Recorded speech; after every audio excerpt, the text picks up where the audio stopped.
लोग कहते हैं मेहनत करो, मैं मेहनत पर कभी इतना ध्यान ही नहीं दे रहा है। मेहनत ही कभी कभार आपकी असफलता का कारण बन जाता है if you are working in the wrong direction. आजकल बहुत सारा law of attraction, law of manifestation, ये सारी चीज़ें पॉडकास्ट पे बोली जाती है। What do you think about this law of attraction, manifestation and how do you create miracles in your life? People are getting highly influenced to it. You know why? Because Westerners have introduced this in our country. अब ये बात हमारे सनातन scriptures में already सालों पहले है, जिसको हम संकल्प से सिद्धि कहते हैं। संकल्प यानी कि योर एफर्मेशंस, सिद्धि यानी कि your manifestations. This has already been illustrated. हमको पता चल गया पर्पस क्या है, लेकिन हम प्रोक्रेस्टिनेट करते हैं। तो प्रोक्रेस्टिनेशन का कारण क्या है?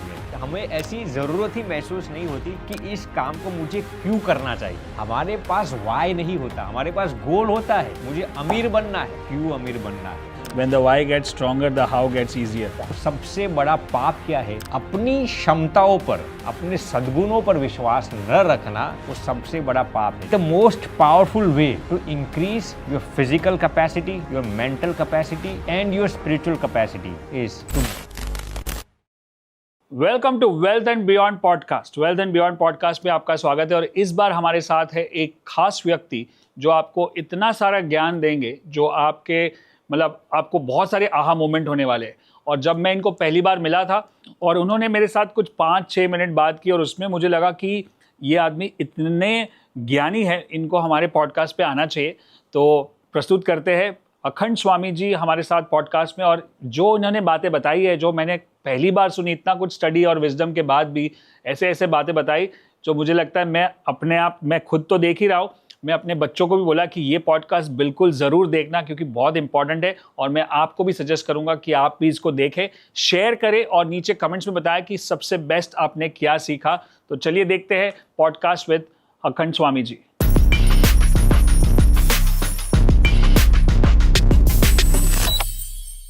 Welcome to our show Swami ji. बहुत बहुत धन्यवाद, आपको यहाँ पे देख के बहुत अच्छा लग रहा है हमारे स्टूडियो में। और आपसे बहुत सारी बातें करनी है और आपसे बहुत सारा विजडम और नॉलेज लेना है हमको, हमारी ऑडियंस को भी। तो पहले शुरुआत करते हैं कि पहले आप अपनी जर्नी बताएंगे कि आपकी जर्नी इस मार्ग पे कैसे शुरू हुई और कहाँ से शुरू हुई और कब शुरू हुई। First of all thank you Vishal भाई for inviting me. It is a magnificent delectation being with you.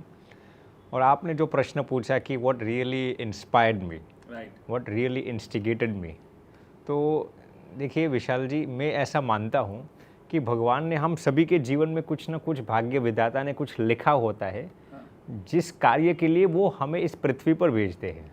अब उस कार्य को बखूबी और अच्छी तरह से निभाना वो हर एक इंसान की जिम्मेदारी बनती है।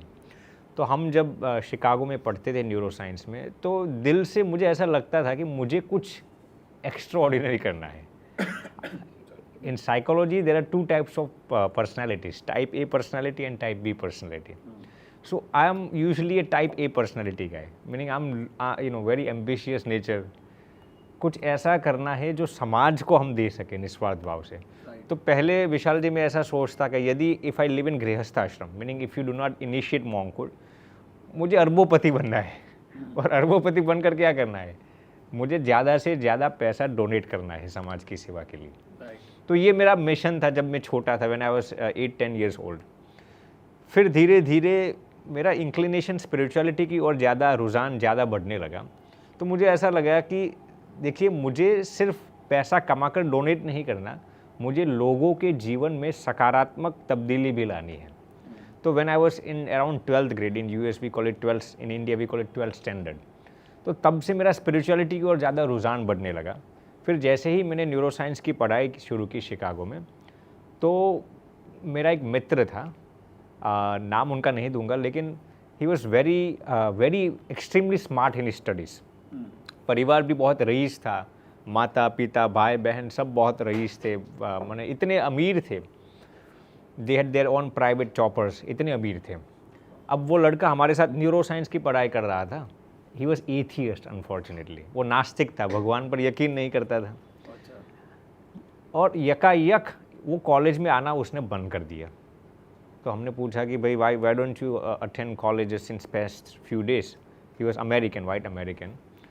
तो वो कुछ रिप्लाई नहीं दे रहा था। फिर हमने ज़बरन, हमारे फ्रेंड सर्कल में 5-6 लोग हम कैफेटेरिया में हर दिन बैठते थे, तो हमने उसको ज़बरन एक दिन यूनिवर्सिटी में बुलाया और उसको कहा कि why don't you come to university, why don't you pay attention to your studies. फिर वो बहुत उदास होकर हमें कहता है कि I have unfortunately I am diagnosed with 4 stage blood cancer. He has been diagnosed with leukemia, 4 stage, and doctors told him you will not survive for more than 3 to 4 months. Doctors ने उनको ये बयां किया कि आप 3 से 4 महीने से ज़्यादा जी नहीं पाएंगे.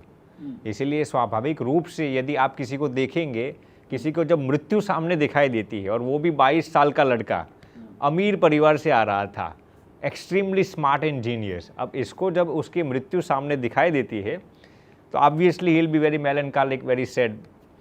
तो उसने बताया कि इसलिए मैं बहुत उदास रहता हूँ, अब पढ़ने से क्या लाभ होगा मुझे. तो फिर हमने कहा कि भाई तुम चिंता मत कर, God is with you, he will take care of everything. उनको तसल्ली देने के लिए हमने ये सब किया. As soon as he went home, the same night God comes in his dream and tells him in English, real bonafide incident, I will cure your cancer. उसके सिर पर हाथ रखते हैं विशाल जी भगवान और इंग्लिश में उसको ये बयां करते हैं कि आई will cure your cancer. This guy thought this must be superstitions, hallucinations. Since I'm having these sorts of imaginations, these thoughts might be propelling in my mind. दूसरे दिन उसने इग्नोर कर दिया. यूनिवर्सिटी में आता है, दूसरी रात को the same dream is being repeated. भगवान उसके स्वप्न में आते हैं and he is telling him I will cure your cancer. ये गाय तो नास्तिक था, एथियस्ट था, he did not believe in all this things. तीसरी रात विशाल दी, the same dream appears, God comes in his dream and tells him I will cure your cancer. 3 रात तक सेम इंसिडेंट, भगवान वही वस्त्र आभूषण में उसके ड्रीम में आते हैं और उसको कहते हैं दिस गाय तो there must be something meaning in it. तो वो चौथे दिन यूनिवर्सिटी में आता है हमारी शिकागो में और हम 5-6 लोग कैफेटेरिया पर बैठे थे और कहता है कि यार some Hindu God comes in my dream and he is telling me that I will cure your cancer. अब ये तो वाइट अमेरिकन था. तो हमने कहा कि हो सकता है. फिर हमने गूगल में जाकर उसको एक फ़ोटो दिखाई. गूगल में I am talking about 2010. Google में जाकर हमने उसको एक फ़ोटो दिखाई. यही ऐसे ही कुछ भगवान थे यार, ऐसे ही कुछ भगवान थे. वो मेरे सपने में आते हैं 3 रातों से और मुझे कहते हैं कि आई विल क्योर योर कैंसर. तो हमारी फ्रेंड सर्कल में एक इंडियन महिला थी. उसने कहा कि if God is coming in your dream this can not be wrong. वो बंदा कहते हैं कि but this are just hallucination, superstition, since I am thinking of dying, मुझे अब मृत्यु मेरी करीब है ना, तो मुझे ऐसे विचार आते होंगे. तो हम उसको ज़बरन अस्पताल में ले जाते हैं, शिकागो में के हॉस्पिटल में ले जाते हैं और we have he CT scans and MRIs done and you will be flabbergasted to harken Vishal ji. उसके सभी 4 स्टेज के ब्लड कैंसर के सभी reports, it came out absolutely normal. वाह. ब्लड रिपोर्ट्स करवाए, सब नॉर्मल आए. Doctors were extremely flabbergasted. फिर डॉक्टर्स ने कहा कि आप 1 हफ्ते के बाद रिपोर्ट्स करवाने आए. I don't trust this reports, how could it turn out to be nil. 1 हफ्ते के बाद वो बंदा अस्पताल में जाता है, सेम रिपोर्ट्स केम एब्सोल्युटली नॉर्मल. फिर डॉक्टर्स ने कहा कि आप दूसरे अस्पताल में जाकर भी जांच करवाइए. We took him to a different hospital after few weeks, the same reports were absolutely normal. ये इंसिडेंट ने मेरे जीवन में ऐसा बदलाव लाया कि यदि एक नास्तिक के जीवन में विशाल जी भगवान इतना सकारात्मक फेरफार ला सकते हैं, यदि एक नास्तिक जो भगवान पर यकीन नहीं करते उनके जीवन में भी भगवान ऐसा चमत्कार कर सकता है, तो यदि मैं मेरी ज़िंदगी भगवान के चरणों में समर्पित कर दूं तो भगवान हमारे लिए क्या क्या नहीं कर पाएंगे. So this incident really instigated me, it really propelled me to initiate monkhood. और एमर्सन का एक कोट है Vishal ji, you should plant a tree under whose shade you do not plan to sit. आपको ऐसे पेड़ बोना चाहिए जिस पेड़ के नीचे आप नहीं बैठने वाले. तो ये सन्यासियों के जीवन निस्वार्थता की परम बुनियाद पर होता है. So this is what really inspired me. I just told you very succinctly. Thank you so much. That's so inspiring. And ये जो आपने बताया कि एक नास्तिक के जीवन में भी उनको फेरफार कर सकते हैं, तो ये it's basically kind of a miracle. Right, yes, we call it एक अद्भुत जो घटना घटी. So how, what is your take on miracles? Like how we can, जो आजकल बहुत सारा law of attraction, law of manifestation, ये सारी चीज़ें पॉडकास्ट पे बोली जाती है. Basically we want to manifest something which we can't even dream about, we can't even think about, but we want to manifest that. और उसके साथ बहुत सारे प्रोसेसेस हैं. So what do you think about this law of attraction, manifestation, and how do you create miracles in your life? Very good question Vishal ji. First of all let me reiterate this. जो law of attraction की आजकल लोग बात करते हैं ना, ये people are getting highly influenced to it. You know why? Because Westerners have introduced this in our country. अब ये बात हमारे सनातन स्क्रिप्चर्स में ऑलरेडी सालों पहले है, जिसको हम संकल्प से सिद्धि कहते हैं. संकल्प यानी कि योर एफर्मेशंस. सिद्धि यानी कि योर मैनिफेस्टेशंस, कि आपको ये चाहिए। तो ये बात कोई नई नहीं, हमारे शास्त्रों में spiritually talking this has already been illustrated. अब मैं आपको समझाता हूँ। I do personally believe in law of attraction, लेकिन ऐसा नहीं है कि अब कुछ लोग कहते हैं कि पैसों के बारे में सोचते रहो, पैसों आपके जीवन में आ जाएंगे, ऐसा नहीं है। आई पर्सनली बिलीव कि लॉ ऑफ अट्रैक्शन को अपने जीवन में चरितार्थ करने के लिए 5-6 महत्वपूर्ण रूल्स हैं। मैं आपको संक्षेप में बता देता हूँ। देखिए, सबसे पहले विशाल भाई है एफर्मेशंस। एफर्मेशंस में 4 चीज़ें बहुत ही महत्वपूर्ण हैं। कौन सी 4 चीज़ें? First of all, your affirmation must be strong and firm. कुछ लोग सोचते हैं कि अगले साल मुझे अमीर बनना है, लेकिन उनका अफर्मेशन स्ट्रॉन्ग और फर्म होता ही नहीं। कितना कमाना है, कुछ क्लैरिटी नहीं होती। तो first of all, your affirmation must be strong and firm. Secondly, आपको विजुअलाइज करना चाहिए। Thirdly, right it down. लोग लिखते नहीं है। जानते हो क्यों? लिखने से क्या लाभ होता है जानते हो? न्यूरो साइंस में एक कंसेप्ट आता है न्यूरोप्लास्टिसिटी। अब वो क्या कहता है कि अनलेस एंड अनटिल आप जो कुछ भी हासिल करना चाहते हैं ना, जब तक आपका मसल्स इन्वॉल्व नहीं होंगे ना उसमें, तब तक आप उसको चरितार्थ नहीं कर पाएंगे। मैं आपको सिंपल एग्जांपल देता हूँ विशाल भाई। आप कोई इंसान ये कह सकता है कि मैं ये भूल गया, किसी का नाम भूल गया, ये एड्रेस भूल गया, सो एंड सो भूल गया। कोई इंसान ये कहता है मैं गाड़ी चलाना भूल गया। क्यों नहीं कहता? क्योंकि उसमें मसल्स इन्वॉल्व है। देखिए, याद शक्ति का ऑपोजिट हो सकता है, लेकिन प्रैक्टिस का ऑपोजिट कभी नहीं मिलेगा आपको। कोई इंसान स्विमिंग की प्रैक्टिस करता है, कोई इंसान कभी ये कहेगा यार अरे आज सुबह तो मैं स्विमिंग की प्रैक्टिस करना ही भूल गया, मैं स्विमिंग करना ही भूल गया। ये हो सकता है? कोई इंसान गाड़ी चलाना भूल सकता है? चलना भूल नहीं सकता। चलना भूल नहीं सकता। क्यों? क्योंकि उसमें आपके मसल्स इन्वॉल्व हैं। तो यदि आपको कोई भी चीज़ को अपने जीवन में मैनिफेस्ट करना है ना, आपको लिखना होगा। लिखने से क्या होगा? मसल्स आपके इन्वॉल्व होते हैं। ये सबसे महत्वपूर्ण चीज़ है। और चौथी चीज़ एफर्मेशन के लिए Vishal ji, you have to speak it out. कुछ लोग कहते हैं कि आपका जो गोल है ना, don't disclose it with anyone. This is completely wrong. जब आप अपने, आई एम नॉट सेइंग आप दुनिया भर में ढिंढोरा पीटो कि भाई मेरा ये गोल है कि अगले साल मुझे 100 करोड़ का टर्नओवर करना है। कम से कम आपके करीब के जो लोग हैं, आपका स्पाउस हो, आपके मित्र लोग हो, आपके कुछ फ्रेंड्स हो, कोवर्कर्स हो, उनके साथ डिस्क्लोज करो। डिस्क्लोज करने से क्या लाभ होगा? एक तो if you are going in the wrong direction they will tell you. Secondly, आपको याद होगा मैंने उसको कमिटमेंट किया है कि अगले साल मेरा 100 करोड़ का टर्नओवर होना चाहिए। तो ये बोलने से ये लाभ होता है। तो एफर्मेशन में ये 4 चीज़ें होनी चाहिए। अब इससे आगे मैं लॉ ऑफ अट्रैक्शन में आपको संक्षेप में सब बता देता हूँ Vishal ji. Secondly comes smartly hard work. देखिए, लोग कहते हैं मेहनत करो मेहनत करो मेहनत करो। मैं मेहनत पर कभी इतना ध्यान ही नहीं देता है। कभी कभार हार्डवर्क ही आपकी असफलता का कारण बन जाता है। मेहनत ही कभी कभार आपकी असफलता का कारण बन जाता है। क्यों जानते हो? If you are working in the wrong direction. Smartly hard work. Smartly hard work में 2 चीज़ें विशाल जी आती है। पहली चीज़ कौन सी? आप कहाँ पर मेहनत लगाते हो। कोई इंसान ये कहेगा कि मैं यहाँ पर मेहनत करे, भैया बंजर ज़मीन को आप क्यों वहाँ पर मेहनत करते हो? आप हरी भरी ज़मीन उठाइए और वहाँ पर फसल उगाइए। बंजर ज़मीन को पकड़ते हो और फिर आपने हरी भरी कर दी, कितना साल जाएंगे उसमें। तो कहाँ पर आप मेहनत करते हो, ये बहुत ही महत्वपूर्ण है। सिंपल एग्जांपल देता हूँ। कोई इंसान मान लीजिए कि गौतम अडानी के घर पे काम करता है। जस्ट सिंपल एग्जांपल, चलिए झाड़ू पोतू का काम करता है। कोई इंसान सामान्य इंसान के घर पर काम करेगा, दोनों काम सेम ही करते हैं, दोनों के इनकम में बहुत फेर होगा, क्योंकि कहाँ पर आप मेहनत करते हैं। कोई इंसान अडानी का ड्राइवर है, कोई इंसान सामान्य इंसान का ड्राइवर है। अब अडानी का ड्राइवर थोड़ी हवा में गाड़ी चलाता है, वो भी पृथ्वी पर ही चलाता है ना, वो थोड़ी पेट्रोल डीजल के बिना चलाता है। लेकिन वो कहाँ पर मेहनत करता है, दैट इज़ वेरी सिग्निफिकेंट। और दूसरी चीज़ टाइमली हार्डवर्क। देखिए विशाल जी, 1-2 महिलाएं थी, दोनों के घर पे बेटे का जन्म हुआ। अब एक के घर पर उदासी का माहौल था, एक के घर पर आनंद का माहौल था। क्यों? एक महिला के वहाँ शादी से पहले बच्चा हो गया और एक के वहाँ शादी के बाद हुआ। तो कहने का तात्पर्य ये है कि टाइमली आप कहाँ पर टाइम लगाकर मेहनत करते हो, दैट इज़ वेरी सिग्निफिकेंट। तो ये है मैनिफेस्टेशन को चरितार्थ करने के लिए स्मार्टली वर्क हार्ड। दूसरी चीज़ मैं इसको आप में विशाल जी बता देता हूँ, ठीक है ना? हाँ, आपके ग्रेटिट्यूड। यस। देखिए, ग्रेटिट्यूड की तो पूरी दुनिया बात करती है। I am not talking about primary gratitude. अक्सर लोग जब ग्रेटिट्यूड की बात करते हैं तो वो क्या सोचते हैं, भगवान ने जो दिया है उसका थैंक यू कहो। No, that is very primary level of gratitude. Oprah Winfrey का एक स्टेटमेंट है विशाल जी, वो कहती है कि gratitude is most powerful when even in difficult times you can thank God for what he has not given you.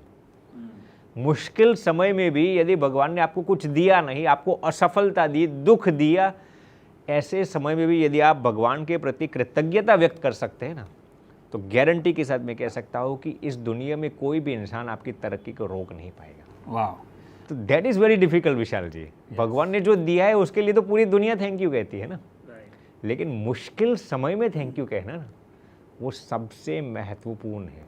इस पर मैं आपको एक छोटी सी स्टोरी बता देता हूँ। देखिए, एक संत था गांव का, और लोग कहते हैं उनकी भगवान से साक्षात बात होती थी। तो गांव का सबसे अमीर इंसान विशाल जी उनकी चरणों पर आता है और कहता है कि स्वामी जी, हमने सुना है आपकी भगवान से साक्षात बात होती है। स्वामी जी कहते हैं काम क्या है बोलिए। स्वामी जी, भगवान को कहिए बहुत पैसा दिया है। अब भगवान को कहो पैसे की ज़रूरत नहीं है मुझे, किसी दूसरे को पैसे दे। अब ऐसी प्रार्थना तो कोई करेगा नहीं।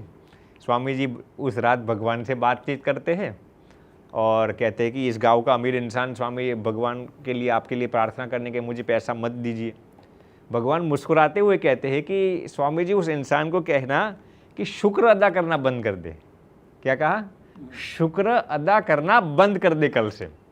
स्वामी जी दूसरे दिन उस इंसान को बुलाते और कहते हैं कि भगवान ने कहा यदि आपको पैसा नहीं चाहिए ना, थैंकफुल होना बंद कर दो। वो इंसान कहता है विशाल जी, स्वामी जी मैं कभी भी मेरी ज़िंदगी में थैंकफुल होना बंद नहीं होगा। स्वामी जी कहते तो 7 जन्म तक तेरी चौखट पर पैसे सामने से आएंगे। दूसरे दिन विशाल जी गांव का सबसे गरीब इंसान स्वामी जी की चौखट पर आता है और स्वामी जी को कहता है कि सुना है आपकी भगवान से साक्षात बात होती है। स्वामी जी का काम क्या है? कहते भगवान को कहिए कि खाने के लिए भोजन नहीं दिया, पहनने के लिए कपड़े नहीं दिए, कुछ दिया नहीं, रहने के लिए मकान नहीं दिया। भगवान को ऊपर वाला को कहिए कि कुछ मुझे दे दे। स्वामी जी भगवान से बात करते हैं दूसरे दिन और भगवान इस बार भी मुस्कुराते हैं विशाल जी, और भगवान कहते हैं कि उस बेवकूफ़ को इतना कहना कि शिकवा कम करे और शुक्र अदा ज़्यादा करे। क्या कहा?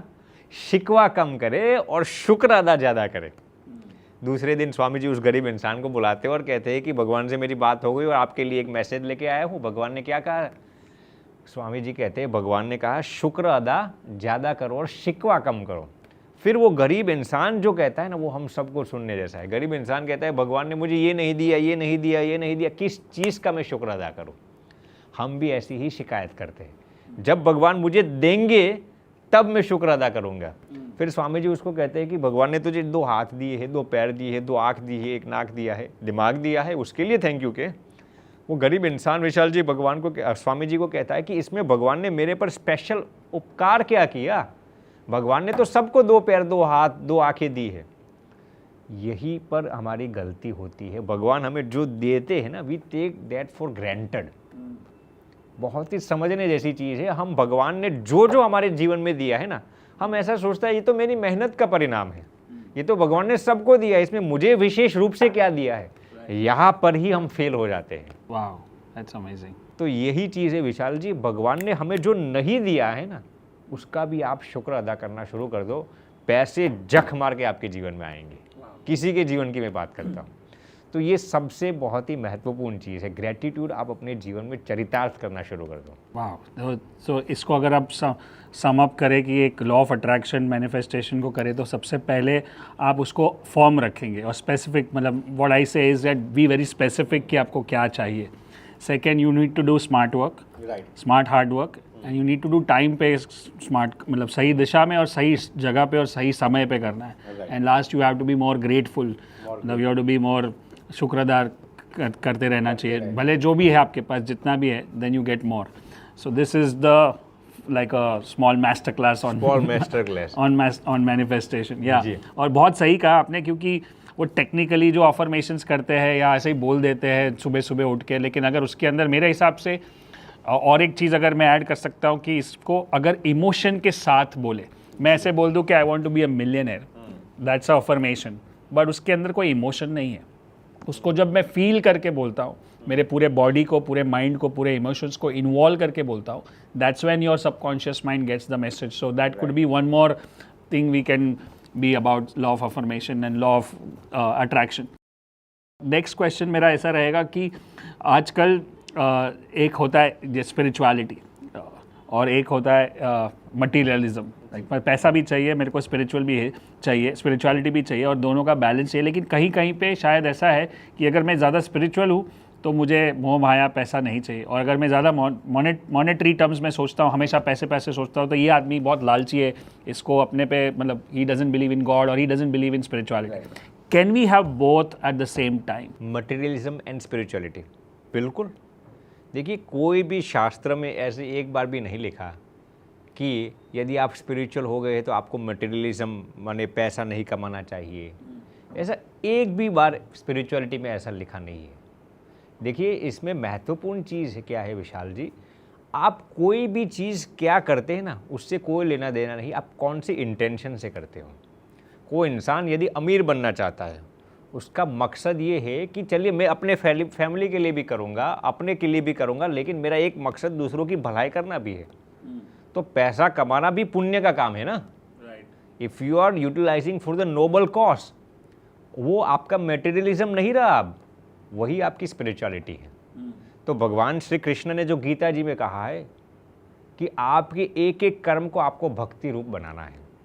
तो आप मटेरियलिज्म में, तो हर एक मेरे प्रवचन में कहता हूँ कि मटेरियलिज्म आप शब्द ही इस्तेमाल मत करो, आप मटेरियलिज्म को ही स्पिरिचुअलिटी का डोमेन दे दो। तो पैसा कमाना कोई गलत चीज़ नहीं है, आप पैसे का सदुपयोग कैसे करें। अब मान लीजिए कोई मंदिर लेके बैठा है विशाल जी, कोई स्पिरिचुअलिटी में, अब मान लीजिए मैं संत हूँ, मैं तो पूरा स्पिरिचुअल डोमेन से आ रहा हूँ, लेकिन यदि मेरा मकसद ही अच्छा नहीं है तो मैं स्पिरिचुअलिटी में रहकर भी मटेरियलिज्म में हूँ। समझ रहे? मान लीजिए किसी ने मुझे चैरिटी दी, डोनेशन दिया, अब उस दान का उपयोग मैं सही जगह पर नहीं करता, अपने लिए करता हूँ, तो मैं भी एक मटेरियलिज्म में उलझा हुआ हूँ। लेकिन आप मटेरियल, अब मान लीजिए आप गृहस्थ हो, आप अपनी कमाई हुई दौलत या XYZ कोई भी चीज़ है, आप अच्छे इंटेंशन से करते हैं, यानी कि आप समाज को कुछ नोबल देना चाहते हैं, वो भी एक भक्ति है, वो भी एक स्पिरिचुअलिटी है ना। राइट। तो your question what you asked Vishal ji, you materialism and spirituality both of them can go linearly with each other। आपका नज़रिया होना चाहिए, नज़रिया होना चाहिए। राइट। सो ये जो हम दुनिया से, हम जो जिस वर्ल्ड में है, specially I am in the world of finance, stocks and trading and all, और यहाँ पे पैसा कमाना, पैसा प्रॉफिट करना, और वहाँ पे ऐसा भी होता है कि हम जब प्रॉफिट करते हैं तो कोई ना कोई आदमी लॉस करता है, तो कभी कभी वो फीलिंग आता है कि वो जो गिल्ट फीलिंग होती है कि मैं किसी और का पैसा ले रहा हूँ। तो अब उसमें कभी कभी हम दुविधा में आ जाते हैं कि क्या मैं ये सही कर रहा हूँ, क्या मैं ये किसी और का पैसा ले रहा हूँ, या क्या मुझे उसकी हाई लगेगी, या some kind of thoughts come especially when you make lot of money। so how do you deal with that? How do you see, आप मैंने आप एक्सप्लिसिटली मार्केट्स की बात करते हैं, स्टॉक मार्केट्स की बात करते हैं। ये स्वाभाविक है, कोई इंसान बिजनेस करेगा तो एक को प्रॉफिट होगा, एक को नुकसान हो भी सकता है। तो मान लीजिए कि आपकी कोई डील से, आपके कुछ ऐसे से किसी को नुकसान हो गया, लेकिन आपका इंटेंशन गलत नहीं था, तो इसको आपकी हाई नहीं लगेगी, माने आपको इसका शाप या जो कहते हैं उसको दुख हुआ या फिर उसका नेगेटिव इमोशंस आपके अंदर नहीं आएंगे, क्योंकि आपका इंटेंशन तो ऐसा नहीं था गलत करने का। देखिए विशाल जी, ये कर्म जो होता है ना, कर्म हम सिर्फ इसको फिजिकल फॉर्म में लेते हैं। जब भी हम कहते हैं अच्छे कर्म करना, हम क्या समझते हैं, हम सिर्फ उसको एक्शन के रूप में लेते हैं। ऐसा नहीं है। गीता जी में भगवान ने क्या कहा है, आपका मानसिक कर्म भी होता है। मान लीजिए कि आप यहाँ पर बैठे हो, आप ये सोचते हो कि बोरीवली में जितने भी लोग रहते हैं उनका भला हो, इस दुनिया में जितने भी लोग रहते हैं उनका भला हो, हमारे जितने भी कोवर्कर्स हो, हमारी पूरी भी टीम हो, सब सुखी हो, सब आनंद में रहे, सब भगवान को सुखी रखे। तो ये आपका क्या हुआ, मेंटल कर्म। अब इसका पुण्य नहीं मिलेगा आपको, बिल्कुल मिलेगा। आपने उनके प्रति अच्छी जो फीलिंग्स की ना, उसका पुण्य आपको 100% मिलेगा। भले ही आपने एक्शन में कुछ नहीं किया, लेकिन आपने सिर्फ उनके लिए सोचा है, भगवान उनका भला करे। इसीलिए तो हमारे शास्त्र में है ना, सर्वे भवन्तु सुखिनः सर्वे सन्तु निरामयाः। अब इस श्लोक में है क्या, आप इमोशनली ऐसा सोचते हैं ना, तो आप इमोशनली यदि किसी के लिए अच्छा सोचते हो तो उसका पुण्य भी आपको मिलेगा। वैसे ही आप इमोशनली किसी का नेगेटिव सोचते हैं, मेंटली, उसका भी बुरा कर्म किसी को लगेगा। अब आपने जो प्रश्न पूछा कि आपकी वजह से या किसी की वजह से किसी को नुकसान हुआ, लेकिन आपका इंटेंशन गलत नहीं था, तो आपको ऐसा थोड़ी शाप लगेगा, थोड़ी दुख लगेगा। पूरा का पूरा आलम विशाल जी आपके इंटेंशंस पर होता है। राइट। तो इंटेंशन सही है तो कोई चिंता करने की जरूरत नहीं। That may be a relief for many people, many Right, traders, yes. क्योंकि या सो अब ये कर्म की बात करते हैं कि कभी कभी ऐसा होता है कि समझो कि आपके साथ कुछ बुरा हो रहा है, मेरे साथ कुछ बुरा हो रहा है, और कुछ चैलेंजेस आ गए पर्सनल लाइफ में, बिजनेस लाइफ में, और मुझे ऐसा सोच आता है कि मैं तो कुछ किसी का बुरा किया ही नहीं, मैंने तो कोई खराब कर्म किया ही नहीं है, तो मेरे साथ ऐसा क्यों हो रहा है? तो उसका कैसे, उसके साथ कैसे डील करें? बहुत ही महत्वपूर्ण प्रश्न पूछा विशाल जी। इसमें मैं आपको संक्षेप में बताता हूँ कि 3 प्रकार के कर्म हमारे सनातन स्क्रिप्चर्स में। पहला है संचित कर्म, मैं आपको एक एक करके समझाता हूँ। दूसरा है प्रारब्ध कर्म, और तीसरा है क्रियमान कर्म। ये तीनों संस्कृत वोकैबुलरी है। ओके। संचित कर्म यानी कि स्टॉक का कर्म, यानी कि मैं आपको समझाता हूँ, हमारे जन्म जन्म के जितने भी अच्छे या बुरे कर्म होते हैं ना विशाल जी, उसको हम संचित कर्म कहते हैं। ओके। जन्म जन्म के, सिर्फ अगले जन्म का नहीं, पूर्व जन्म का नहीं, 100 जन्म का, 1000 जन्म के जितने भी हमारे अच्छे बुरे कर्म, उसको हम क्या कहते हैं? संचित कर्म, यानी कि गो डाउन जिसको हम कहेंगे, पूरा रेजर्वर। हाँ।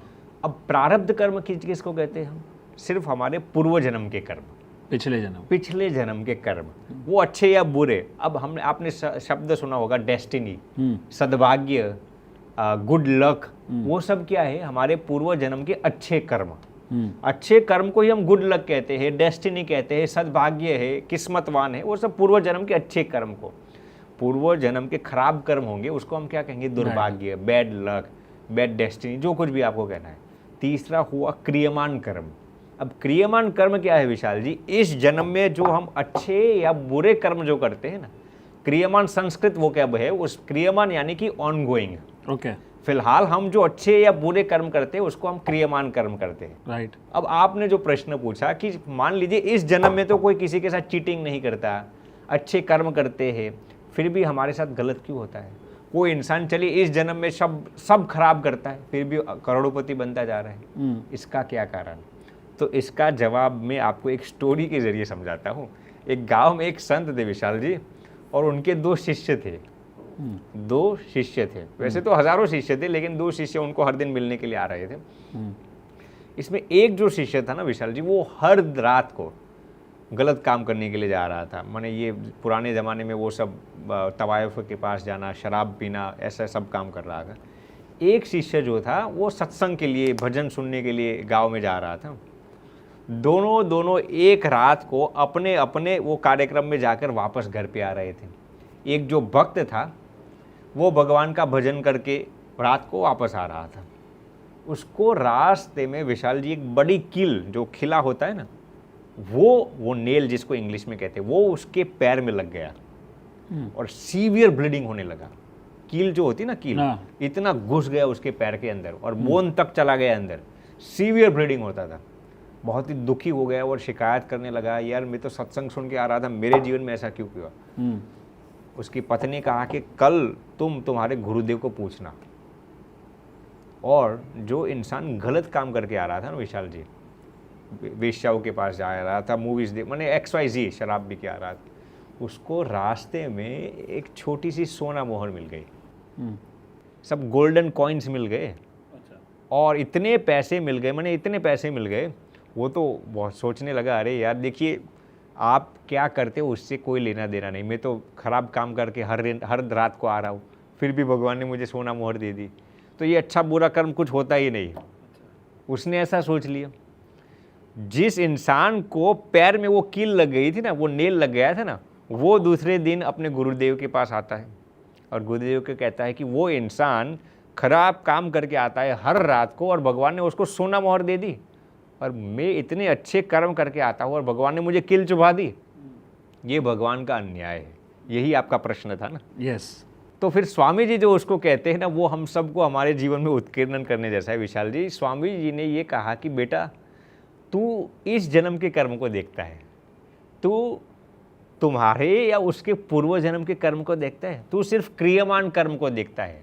3 प्रकार के कर्म हमने आपको समझाए ना, तू सिर्फ क्रियमान यानी कि इस जन्म के कर्म को देखता है, तू संचित कर्म को नहीं जानता।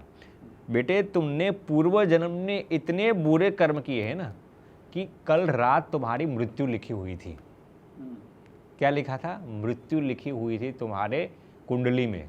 लेकिन तू इस जन्म में सत्संग करता है, लोगों की भलाई करता है, लोगों की सेवा करता है, तो भगवान ने तेरी मृत्यु को टाल कर सिर्फ एक कील से तुझे छोटा सा दुख देकर तुम्हारा सभी दुख समाप्त कर लिया।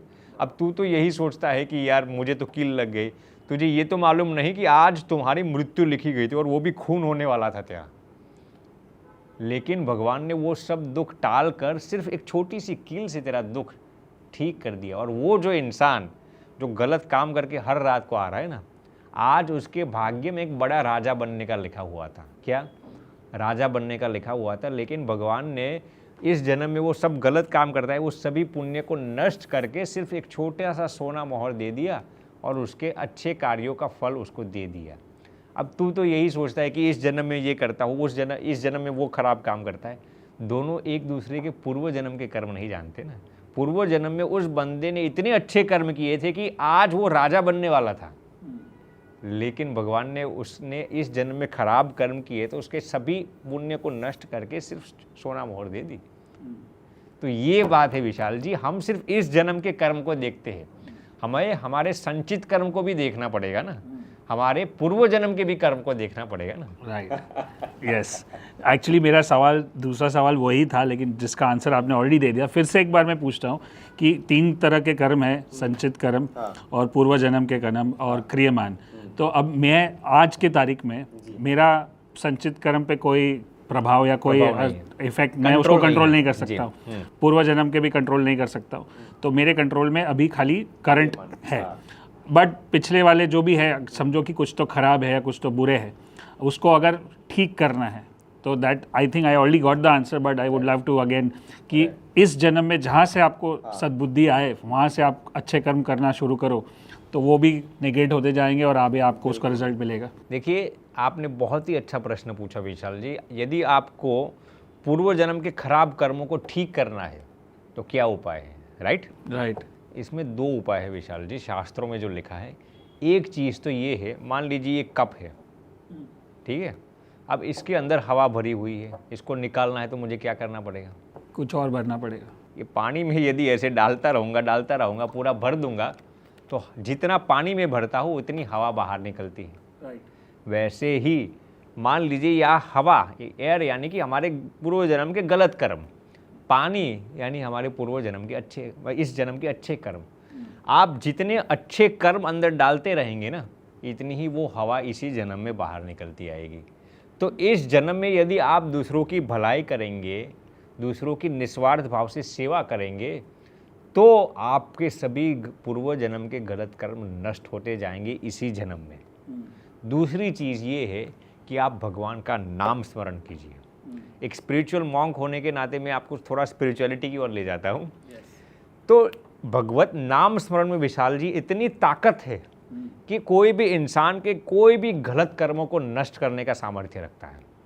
नाम स्मरण में इतना प्रभाव है, इतना दैवत है, नाम स्मरण में इतना पावर है ना, इंसान के चाहे कितने भी बुरे कर्म हो ना, सबको नष्ट कर सकता है। आपको जिस भगवान का नाम अच्छा लगे, राम राम राम राम, कृष्ण कृष्ण कृष्ण, राधे राधे, ओम नमः शिवाय, हनुमान जी का, गणेश जी का, स्वामीनारायण जी का, किसी भगवान का आपको नाम जब अच्छा लगे ना, हर दिन आप 10 से 15 मिनट पूरे इमोशनली के साथ कीजिए। आपके चाहे कितने भी जन्म के पूर्व कर्म के गलत कर्म क्यों ना हो, सब नष्ट हो जाएंगे।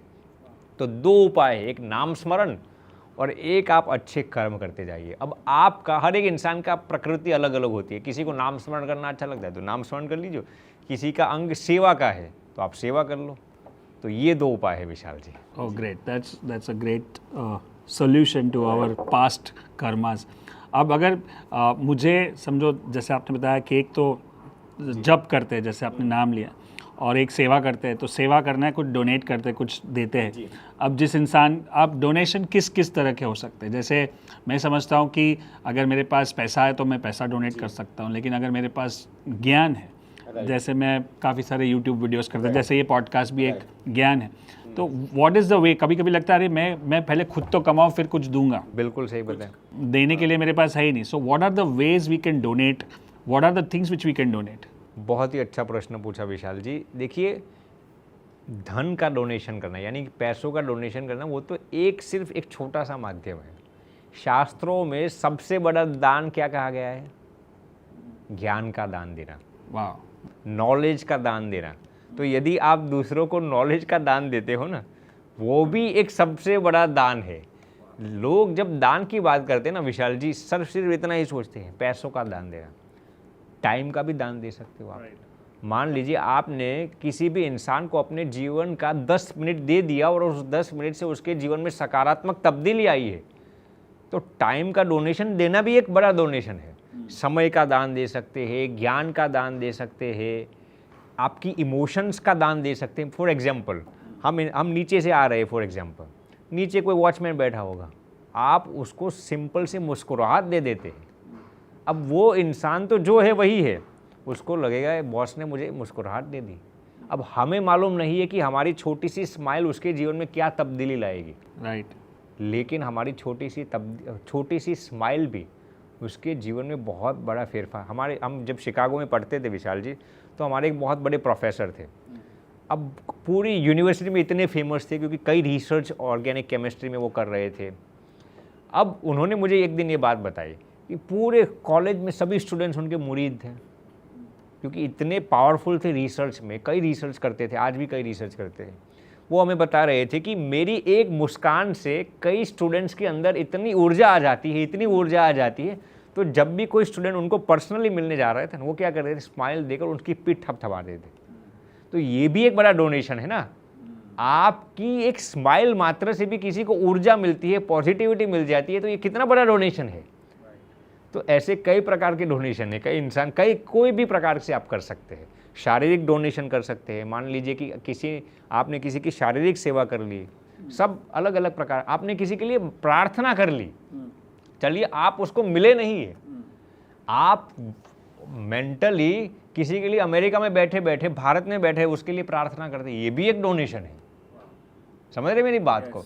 तो इमोशनली आप डोनेट कर सकते हैं, टाइम का डोनेशन कर सकते हैं, फाइनेंशियली डोनेशन कर सकते हैं, आप किसी वस्तु पदार्थ का डोनेशन कर सकते हैं, नॉलेज का डोनेशन दे सकते हैं। लेकिन मैं ये कहूँगा कि ज्ञान का दान सबसे बड़ा दान है, क्योंकि ज्ञान जिसके पास होगा ना, उसके पास दुनिया की हर एक चीज़ आएगी। पैसे भी जख मार के उसके जीवन में आएंगे। वाह जी। Thank you so much. अब मैं कुछ प्रैक्टिकल, जो आपने स्टार्टिंग में बताया कि आप हर एक जीवन में, हर एक आदमी का एक पर्पस होता है इस दुनिया में आने का। अब हम लोग काफ़ी सारी पर्पस की बात करते हैं, you to find your purpose. एक सिंपल तरीका होगा जिससे मुझे पर्पस पता चले। So we'll talk about 3 things starting from P। First is purpose. How do you find your purpose कि मैं किस लिए इस मुकाम, इस ज़मीन पे, इस दुनिया में आया हूँ, वो कैसे पता चले? उसके लिए कोई किताब है या कोई गुरु है या कुछ सेल्फ इंट्रोस्पेक्शन करना है? What is the solution? बहुत ही अच्छा प्रश्न पूछा। If anyone is willing to find his purpose in life, सबसे बेस्ट तरीका ये है आप खुद ही। आप यदि थोड़ा सा भी इंट्रोस्पेक्शन करेंगे ना, परमात्मा खुद आपको अंदर से ये कहेंगे कि आपके जीवन का पर्पस क्या है। उसके लिए हमें हमारी अंतरात्मा को सुननी पड़ेगी। इसके लिए मैं ये कहूँगा कि दिन में 5-10 मिनट ऐसे निकालिए, आप सिर्फ अपने साथ, अपने आप को आप टाइम देते हो, जिसको हम मेडिटेशन कहते हैं या कुछ भी कहते हो। लेकिन इसमें कोई भी चीज़ करना नहीं है, फ़ोन, इलेक्ट्रॉनिक गैजेट से लेकर सब कुछ, हमारे विचार भी नहीं होने चाहिए। आप दिन में 5 मिनट, मैं गारंटी के साथ कह सकता हूँ, सुबह या शाम को, ये हार्वर्ड यूनिवर्सिटी का ये रिसर्च है विशाल जी, जो इंसान अपने आप को हर दिन 10 मिनट देता है ना, वो इंसान का पर्पस इतना पावरफुल हो जाता है ना, इतना, जो कहते हैं ना, वो कुहाड़ी को धार निकालना। जो इंसान, ये हार्वर्ड यूनिवर्सिटी कहती है, जो इंसान हर दिन अपने साथ 10 मिनट बिताता है ना, उसकी ज़िंदगी इतनी पर्पसफुली हो जाती है ना, कि उसके पास एक सही मकसद आता है ज़िंदगी में क्या जा रहा है।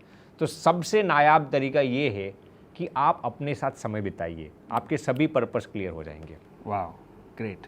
या स्पेंड टाइम, मेडिटेशन हो या विजुअलाइजेशन हो, कोई भी तरीका, नेचर वॉक हो। जी हाँ, nature walk is also a good. या the second thing which comes, which most of us feel बहुत सारे लोगों को ये प्रॉब्लम होता है और उसके ऊपर काफ़ी सारे वीडियोस और पॉडकास्ट और ये होता है कि हमको पता चल गया पर्पस क्या है या मुझे क्या करना है पता है, लेकिन हम प्रोकेस्टिनेट करते हैं. We come to the second P. So what is the solution to procrastination कि मैं कल कर लूँगा, बाद में कर लूँगा, अभी नहीं करना है. So we keep delaying the process. हाँ, इस पर मैं आपको एक रियल इंसिडेंट सुनाता हूँ विशाल जी.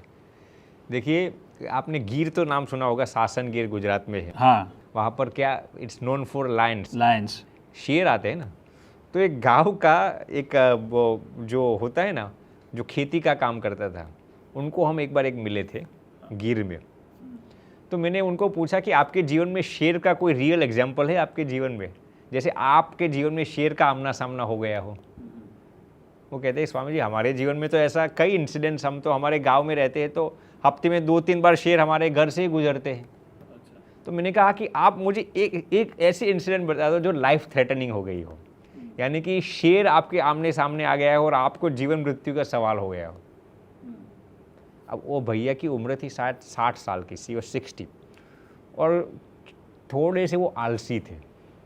मैंने कहा कि कोई बात नहीं, आप बताइए. तो उन्होंने मुझे एक रियल इंसिडेंट साझा की. उनके घर पे हम गए थे, तो उनके घर की जो दीवार थी ना, वो अप्रॉक्सीमेटली 6-7 फीट हाई थी. 7 फीट तो होगी ही, ताकि कि ये जंगली जो पशु हो ना, वो कूद कर घर के अंदर ना आ सके. तो लगभग 6-7 फुट थी, मुझे एग्जैक्टली मालूम नहीं है. तो वो मुझे इशारा करके बताता है, स्वामी जी यही जो दीवार है ना, 1 साल पुरानी, में आपको ये रियल इंसिडेंट बताता. वो भैया मुझे कह रहे हैं कि स्वामी जी मैं वैसे तो बहुत आलसी हूँ, मैं चलता ही बहुत कम हूँ. खेती भी मैं नीचे काम लोगों को रख दिया, तो वो मेरी खेती करते, 100 बीघे के आसपास उनके पास ज़मीन थी. वो कहते हैं स्वामी जी मैं दिन में ज़्यादा से ज़्यादा 1 किलोमीटर ही चलता हूँ, ज़्यादा नहीं चलता. और दौड़ने की बात आती है तो मैं कभी दौड़ता ही नहीं. लेकिन एक दिन सुबह 4 बजे 2 शेर मुझे सामने से आते हुए दिखाई दिए. पुराने ज़माने में 4 बजे वो गाय को दोहने का काम सब करते थे, और हम उनकी जो छोटी सी वाड़ी थी ना, वहाँ पर वो गाय को दोहते थे. स्वामी जी मुझे 2 शेर सामने से आते हुए दिखाई दे, और वैसे तो शेर मैं हर दिन देख रहा था, लेकिन इस बार वो गरजने लगे और मेरे सामने दौड़ते दौड़ते आने लगे. वो बंदा कहता है कि स्वामी जी मैं मेरी गायों को वहाँ रख कर, गायों भी भागने लगी, और मैं इतनी स्पीड में दौड़ने लगा कि मेरी जो दीवार थी ना 6-7 फीट की, वो मेरी ज़िंदगी में मैं पहली बार अकेला कूद गया. मैं भी मेरे पर यकीन करने के लिए नहीं यार, एक 60 साल का बूढ़ा इंसान 6-7 फुट की दीवार को कैसे कूद सकता है. तो मैं कभी भी मेरी ज़िंदगी में वो दीवार को कूद नहीं पाया था. मुझे मालूम नहीं था कि मेरे अंदर इतनी क्षमता है कि मैं उस दीवार को कूद सकूं. लेकिन जब शेर मुझे सामने दिखाई देना, तो मेरे अंदर वो क्षमता आ गई. वैसे ही आपने जो प्रश्न पूछा विशाल जी, प्रोक्रेस्टिनेशन. अब वो इंसान चाहता तो ज़िंदगी में कभी भी वो दीवार नहीं कूदता, लेकिन जब उसको सामने दिखाई दिया कि अब मुझे कूदना ही पड़ेगा वरना मैं मर जाऊंगा. तो प्रोक्रेस्टिनेशन का कारण क्या है मेरे? हम ये सोचते, हमें ऐसी ज़रूरत ही महसूस नहीं होती कि इस काम को मुझे क्यों करना चाहिए. हमारे पास वाई नहीं होता, हमारे पास गोल होता है, लेकिन वाई. मान लीजिए कि कोई इंसान ने, आपने कहा कि पर्पस ढूंढ लिया, मुझे अमीर बनना है. क्यों अमीर बनना है? 99% लोग इसीलिए ही सफल नहीं बनते क्योंकि उनके पास वाई नहीं होता. आप उनको पूछेंगे यार तू अमीर बनकर क्या करेगा, बस ये करूँगा, उसके पास डेफिनेटिव आंसर ही नहीं होता. इस इंसान के पास ये जवाब आ गया, यदि मैं नहीं कूदूंगा तो क्या होगा, मर जाऊंगा. मर ही जाएगा ना. रियल शेर उसको सामने दिखाई दिए, तो कूदने का सामर्थ्य उसके अंदर आ गया. वैसे ही जब इंसान के पास पर्पस होता है ना, और जब उसको वाई मालूम पड़ जाता है ना, तो कभी भी वो प्रोक्रेस्टिनेशन नहीं करेगा विशाल जी. यस, आई थिंक ये हमारे प्रोग्राम्स में हम बहुत बार बताते हैं. ये जिम रॉन का कोट है, when the why gets stronger the how gets easier. Yes. तो जब आपका कारण, जो आपकी जो मेन रीज़न है, and when your skin is in the game, जब आपके ऊपर आएगा तो आप सब कुछ कर ही लो, सब कुछ कर लेंगे. Now comes the third P, which many of us are facing the problem right now. I think that's the biggest pandemic we are having right now, is called productivity. Productivity, और उसके पीछे सबसे बड़ा जो कारण है वो हमारा ये डिस्ट्रैक्शन है आजकल, जो इतना कुछ छाया हुआ है, विच इज़ सोशल मीडिया है, इतने सारे ऐप्स है. तो मेरे को पता है कि मेरा पर्पस क्या है, मेरे को करना भी है, मैं प्रोक्रेस्टिनेट नहीं कर रहा हूँ, लेकिन फिर भी मैं कर नहीं पा रहा हूँ बिकॉज मैं डिस्ट्रैक्टेड हूँ, और डिस्ट्रैक्शन के बहुत सारे रीजंस हैं। तो मुझे प्रोडक्टिव बनना है। अभी पर्पस मिल गया मेरे को, प्रोक्रेस्टिनेट भी नहीं कर रहा हूँ, लेकिन मैं फिर भी नहीं कर पाता हूँ क्योंकि इतने सारे डिस्ट्रैक्शन है। So how you can get focused on your, and specially मैं ये सब क्वेश्चन इसलिए पूछ रहा हूँ कि मुझे पता है कि बहुत सारे यंगस्टर्स हमारे शो को देखते हैं और वो भी इसी चैलेंज को फेस कर रहे हैं, क्योंकि सोशल मीडिया और ये सारे चीज़ों की वजह से उनके पास क्षमता बहुत है। और आज की दुनिया में ऐसा बोला जाता है कि ये जो हम जी रहे हैं ये life in this year of 2025, we are living in a world of full of opportunities. इतनी अपॉर्चुनिटीज़ 20 साल पहले नहीं थी जितनी आज है, बट उतना ही डिस्ट्रैक्शन भी ज़्यादा है।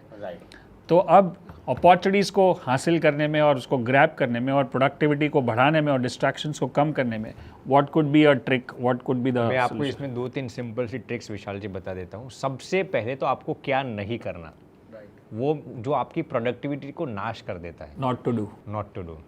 सबसे पहले ये, मैं ये नहीं कहता आप इसका उपयोग मत करो। इस दुनिया में इसके बिना जीना अब मुश्किल हो गया। मैं नहीं कहता कि इम्पॉसिबल है, इट्स वेरी डिफिकल्ट। अब हम संत और सन्यासी को भी ये रखना पड़ता है, आपके काम कैसे होंगे। तो मैं ये नहीं कहता कि don't use mobile phones, you need to know how to use that very wisely. अब मैं आपको एक simple Harvard University of California at Los Angeles का ये रिसर्च है, UCLA का ये रिसर्च है।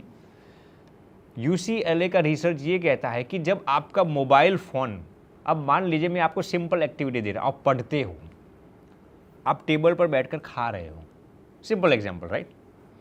यदि आपका मोबाइल फ़ोन टेबल पर पड़ा होगा ना, switched off, I am not talking about जिसके अंदर सिम कार्ड हो या इंटरनेट हो, स्विच्ड ऑफ मोबाइल फ़ोन आपके अंदर आपके टेबल पर पड़ा हुआ ना, वो आपके डिस्ट्रैक्शंस को 86% बढ़ा देता है। सिर्फ डेड मोबाइल फ़ोन यदि आपके इर्द गिर्द में होगा ना, इतना आपको डिस्ट्रैक्ट करता है। कितना पावरफुल और कन्विंसिंग ये रिसर्च है, यूनिवर्सिटी ऑफ कैलिफोर्निया का ये रिसर्च है विशाल जी। मान लीजिए कोई इंसान खा रहा है, you are eating something, dead phone यहाँ पर पड़ा हुआ है स्विच्ड, वो आपके डाइजेशन पावर को 20 से 25% कम कर देता है। ये UCLA का ये रिसर्च है। मान लीजिए कोई पढ़ता है, कोई students are trying to get focus, attention, distractions बहुत हो ना, UCLA का रिसर्च ये कहता है कि जब आपके इर्द गिर्द में डेड मोबाइल फ़ोन पड़ा होता है ना, वो आपके फोकस पावर को 46% कम कर देता है। डेड मोबाइल अगर डेड इतना करता है तो लाइव कितना करेगा? वही UCLA का रिसर्च मैं आपको बताता हूँ कि मान लीजिए कि किसी ने पढ़ते पढ़ते सिर्फ एक बार ऐसा मोबाइल खोल लिया, SMS या WhatsApp मैसेज खोला नहीं है, सिर्फ हाथ में पकड़ लिया। UCLA का रिसर्च विशाल जी ये कहता है कि आपको अगली बार अटेंशन आने में 23 मिनट्स एंड 15 सेकेंड्स लग जाते हैं। हम यकीन नहीं करेंगे, हम सोचते हैं यार मैंने मोबाइल देख लिया, रख दिया, अब तो मैं पढ़ने लगा या फिर मेरा काम करने लगा। नहीं, रिसर्च ये कहता है कि आपको दोबारा अटेंशन आने में 23 मिनट्स एंड 15 सेकेंड्स लग जाते हैं। तो ये सबसे बड़ा डिस्ट्रैक्शन है। कम से कम आप जब कोई भी महत्वपूर्ण काम करते हैं ना, तब इसको साइड में कर दीजिए। कोई भी महत्वपूर्ण काम आप करते हो तो सबसे पहले डिस्ट्रैक्शन को हटाने का ये सबसे पावरफुल तरीका है। सोशल मीडिया को आप बिन ज़रूरी उपयोग मत करो। अब इसको बढ़ाने के लिए सबसे पावरफुल तरीका क्या है? प्रोडक्टिविटी जिसको हम कहते हैं। आप पढ़ते हो, आप पैसा कमाना चाहते हो, आप कोई बिजनेस करते हो, आप फिजिकल, इमोशनली, मेंटली दिमाग का उपयोग करते हो, तो सबसे पावरफुल तरीका प्रोडक्टिविटी बढ़ाने का क्या है? ये पेकिंस यूनिवर्सिटी चाइना का ये रिसर्च है विशाल जी, कि the most powerful way to increase your physical capacity, your mental capacity, your emotional capacity and your spiritual capacity is to meditate for at least 10 to 15 minutes per day. वाह। अब इसमें भी मैं आपको बताता हूँ। देखिए, मेडिटेशन के भी कई प्रकार होते हैं विशाल जी। जैसे कोई लोग बैठते हैं, कोई लोग कुछ भी करते हैं। इसमें 2 प्रकार के मेडिटेशन गिनाए गए हैं। पहला है फॉरगिवनेस का मेडिटेशन। अब आप सोचेंगे फॉरगिवनेस से यार प्रोडक्टिविटी कैसे बढ़ती है? नहीं, हमारी प्रोडक्टिविटी को कम, मैं आपको स्पिरिचुअल तरीके से बताता हूँ। हमारी प्रोडक्टिविटी जो कम क्या करता है जानते हो? भार। क्या कहते हैं हम? भार। अब भार माने कैसा भार? हम हमारे जीवन में देखेंगे ना, तो हमारे जीवन में एक या दो ऐसे इंसान होंगे जिसको हमने आज तक माफ़ नहीं किया है। आप आपके जीवन में भी देखना, मैं मेरे जीवन में भी देखूंगा, हमारे जीवन में एक दो ऐसे लोग होंगे, बड़े या छोटे, जिनकी गलती को हमने पूरी तरह से माफ़ नहीं किया होगा। मैं नहीं कहता कि 100% माफ़ नहीं किया होगा, 30%, 50% हमने उसको फॉरगिव नहीं किया होगा। और वो जो भार है ना, वो हमारे प्री फ्रंटल कॉर्टेक्स को डिसफंक्शनल करता है। प्री फ्रंटल कॉर्टेक्स क्या है? दिमाग का, it is one of the most powerful part of the brain. Pre frontal cortex का काम क्या है? हमारे मैच्योरिटी लेवल्स को, जजमेंटल पावर को, कंसंट्रेशन पावर को, फोकस पावर को कंट्रोल करता है। ये दिमाग का बहुत ही महत्वपूर्ण हिस्सा है प्री फ्रंटल कॉर्टेक्स। और जब हम किसी को माफ़ नहीं करते ना, तो हमारा प्री फ्रंटल कॉर्टेक्स धीरे धीरे डिसफंक्शनल होता है। मैं नहीं कहता डैमेज होता है, डिसफंक्शनल होने लगता है। और यही डिसफंक्शनैलिटी की बदौलत हमारी प्रोडक्टिविटी को कम कर देता है। तो सबसे पावरफुल तरीका मेडिटेशन में, आप हर दिन मेडिटेशन करके दिन में जितने भी लोगों के साथ कुछ गलत हुआ हो, उनको दिल से माफ़ कर दीजिए। ये बहुत ही पावरफुल तरीका है। आप सोचेंगे प्रोडक्टिविटी के लिए स्वामी जी तो कुछ ऐसा कहेंगे कि मैंने कोई अलग तरीका बताएंगे, लेकिन मैं आपको ये बहुत ही पावरफुल तरीका है, फॉरगिवनेस का तरीका अपना है। क्योंकि देखिए, मैं इस फ़ोन को विशाल जी ऐसे पकड़ के रहूँगा 2 सेकंड के लिए, क्या होगा? कुछ नहीं होगा। 2 मिनट के लिए हो, क्या होगा? थोड़ा मेरा जर्क आएगा ना। 20 मिनट के लिए ऐसे ही पकड़ कर रहूँगा, क्या होगा? 20 घंटे के लिए, 20 दिन के लिए क्या होगा? मेरा पूरा हैंड पैरालाइज्ड हो जाएगा। राइट। इस फ़ोन को कुछ नहीं होने वाला, दिक्कत मुझे ही होने वाली है। वैसे ही जब आप किसी को पकड़ कर रखते हैं ना, उसको कुछ नहीं होने वाला। आप फॉरगिव दूसरों को अपने लिए करना है, राइट, अपनी तरक्की के लिए करना है। अब इस फोन को मैं 20 दिन ऐसे पकड़ के दे रहा हूँ, फोन तो क्या कहेगा? पकड़ता रहा, मुझे क्या नुकसान होता है? समझ रहे ना? लेकिन नुकसान मुझे को ही होगा ना। राइट। तो जब आप दूसरों को फॉरगिव नहीं करते ना, तो सबसे बड़ा नुकसान आप ही को होता है। राइट। और वो आपकी प्री फ्रंटल कॉर्टेक्स को डिसफंक्शनल करता है और आपकी प्रोडक्टिविटी को कम कर देता है। ये मैंने आपको स्पिरिचुअलिटी और न्यूरो साइंस के हिसाब से दोनों से मैंने आपको बताया। दूसरा तरीका हमने ऑलरेडी डिस्कस किया है, वो है ग्रेटिट्यूड। जब आप हर दिन 10 मिनट ग्रेटिट्यूड का मेडिटेशन करते हो ना, यानी कि आप हर दिन ऐसा सोचिए कि किन किन लोगों ने आपकी ज़िंदगी में सकारात्मक तब्दीली लाई। वो आपका स्पाउस भी हो सकते हैं, आपके बच्चे भी हो सकते हैं, आपके कोवर्कर्स हो सकते हैं, आपके एम्प्लॉयर्स हो सकते हैं, आपके एम्प्लॉइज़ हो सकते हैं, आपके गुरुजन हो सकते हैं। हर दिन आप उनको शुक्र अदा करना शुरू कर दो। इससे लाभ क्या होगा जानते हो? हार्वर्ड यूनिवर्सिटी का रिसर्च ये कहता है, जो इंसान दूसरों के कृतज्ञ भाव में रहता है ना, उसका कंसंट्रेशन और फोकस पावर 2-3 सालों के अंदर 60 to 70% बढ़ जाता है ग्रेटिट्यूड की प्रैक्टिस करने से। तो ये मैंने आपको विशाल जी न्यूरो साइंस और स्पिरिचुअलिटी दोनों को कंबाइन करके बताया कि यदि आपको प्रोडक्टिविटी बढ़ानी है तो हर दिन फॉरगिवनेस और ग्रेटिट्यूड का मेडिटेशन कीजिए। वाह, दैट्स सो पावरफुल। और मुझे लग रहा है कि हम ज़्यादा स्पिरिचुअल से ज़्यादा न्यूरो साइंस पे बात कर रहे हैं, but that is what our audience will connect. Because मुझे जैसे मैंने बताया कि हमारी जो ऑडियंस है, right, which is the young audience, जो मेरे 2 बच्चे हैं, दोनों टीनेजर हैं, उनको कुछ भी समझाना है तो लॉजिक समझाना पड़ता है, लॉजिक समझानी पड़ेगी, साइंस समझाना पड़ता है। राइट। सो आज की जो जनरेशन है, जैसे बोलते हैं जेन जी और अल्फ़ा और क्या क्या जनरेशन आ चुके हैं, उनके लिए उनके पास बहुत बड़ी अपॉर्चुनिटी है, because they are living in this world as we said. So उनके लिए, यंगस्टर्स के लिए, अगर आपको किसी को एक मैसेज देना हो कि ये मैसेज, ये एक रूल या एक प्रोटोकॉल फॉलो करें तो then you get the maximum out of your life, what would be that? देखिए, यूथ्स के लिए तो हमने ऑलरेडी बता ही दिया है, लेकिन विशाल जी, लेकिन अंत में मैं आपको एक ही बात बताना चाहूँगा। 2 चीज़ हैं। पहला है आत्मविश्वास, जो मोदी जी, प्रधानमंत्री जी कहते हैं आत्मनिर्भर बनना, इसको हम सेल्फ कॉन्फिडेंस भी कहते हैं। विशाल जी, सबसे बड़ा पाप क्या है जानते हो? अपनी क्षमताओं पर विश्वास न करना। लोग कहते हैं पाप क्या है, ये करोगे तो ये पाप है, ये करोगे तो ये पाप है, लेकिन मैं कहता हूँ सबसे बड़ा पाप क्या है? अपनी क्षमताओं पर, अपनी काबिलियत पर, अपनी स्किल पर, अपने सद्गुणों पर विश्वास न रखना, यानी कि अपने आप को कमज़ोर समझना, वो सबसे बड़ा पाप है। जानते हो क्यों? इंसान कोई भी चीज़ गलत कब करता है जानते हो? ये चोरी क्यों करता है? कोई इंसान अडल्ट्री क्यों करता है? व्यभिचार क्यों करता है? कुछ भी इंसान गलत तभी करता है जब वो अपने आप को दुर्बल समझता है। तो यूथ्स को मैं यही कहना चाहूँगा कि आज इस 21वीं शताब्दी के इस चकाचौंध और चमचमाहट भरे कालखंड में आप अपने आप को सशक्त समझिए। आप देखेंगे ना आज यूथ्स, जैसे आपने बताया विशाल जी, देखिए जेन जी से लेकर पहले मिलेनियल से जेन जी, जेन अल्फ़ा, जेन बीटा, सब में आप देखेंगे ना उत्तरोत्तर सबके अंदर आत्मविश्वास की कमी होती जा रही है। तो मैं ये कहना चाहूँगा कि आप अपने आप को दुर्बल कभी मत समझिए। जब आप अपने आप को दुर्बल समझते हैं ना, तब आपके अंदर सभी बुराइयां अंदर आ जाती है। तो ये मैं सबसे महत्वपूर्ण चीज़ बताना चाहूँगा कि सेल्फ कॉन्फिडेंस को कभी भी कम मत होने दो। और दूसरी चीज़ मैं आपको ये बताना चाहूँगा कि भगवान पर अटूट विश्वास रखो।